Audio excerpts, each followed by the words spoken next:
کریم صلی اللہ علیہ وسلم نے فرمایا کہ آپ کی یعنی اس تعلیم کا خلاصہ یہ ہے، بہتر ہے کہ اس کو چھوڑ دو، کیونکہ اگر تم اس کو اختیار کرو گے ہو سکتا ہے کہ ایک دفعہ جرات کرو، دوسری دفعہ کرو اور پھر آہستہ آہستہ حرام میں ملوث ہو جاؤ. جیسے کہ ہوتا ہے پہلے انسان بعض چیزوں کو حلال سمجھ کے کر رہا ہوتا ہے، پھر آہستہ آہستہ حرام میں پڑ جاتا ہے. جیسے چیٹنگ کرنے والے لوگ ہوتے ہیں کہ بعض اوقات وہ لڑکیوں سے چیٹ کر رہے ہوتے ہیں اور وہ کہتے ہیں کہ جی ہم تو بہن سمجھ کے کرتے ہیں، کوئی خراب خیال ہمارے ذہن میں نہیں ہوتا. لیکن اب دیکھیں اس میں ایک شبہ ہے، یہ عورت کو دیکھنا، عورت سے گفتگو کرنا، یعنی سامنے دیکھنا، سامنے گفتگو کرنا بلا ضرورت یہ ناجائز ہوتا ہے. اب یہاں پر وہ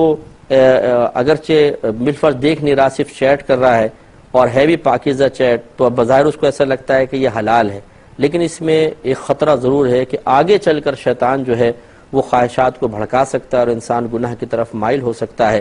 لہذا جو اس کی پرواہ نہ کرے اور سوچے کہ نہیں چلو شبہ تو ہے شاید میں حرام میں پڑ جاؤں لیکن کوئی یقین کوئی ہے، اب وہ اختیار کرتا ہے تو پھر آہستہ آہستہ شیطان جو ہے وہ جو مخالف ہوتا ہے اس میں زیادہ اٹریکشن پیدا کرتا ہے. ادھر سے بھی ایک شوق بیدار ہوتا ہے، ادھر سے بھی ہوتا ہے. پہلے چیٹ جو ہے وہ کبھی کبھار ہوتی ہے، پھر لگاتار ہوتی ہے، پھر آہستہ آہستہ اس کے ٹاپکس بدل جاتے ہیں اور پھر گناہ کی طرف انسان مائل ہو جاتا ہے. تو نبی کریم صلی اللہ علیہ وسلم کے فرمانے کا اب مقصود یہی ہے کہ جن جن چیزوں میں آپ کو شبہ ہو جائے کہ ان میں اگر ہم زیادہ ملوث ہوں گے تو آہستہ آہستہ حرام میں ہی جا پڑیں گے، ان سے بچنا بہت بہتر ہے. حضرت عمر فاروق رضی اللہ تعالی عنہ فرمایا کرتے تھے میں نے 70 چیزیں فقط اس لیے چھوڑ دی ہیں،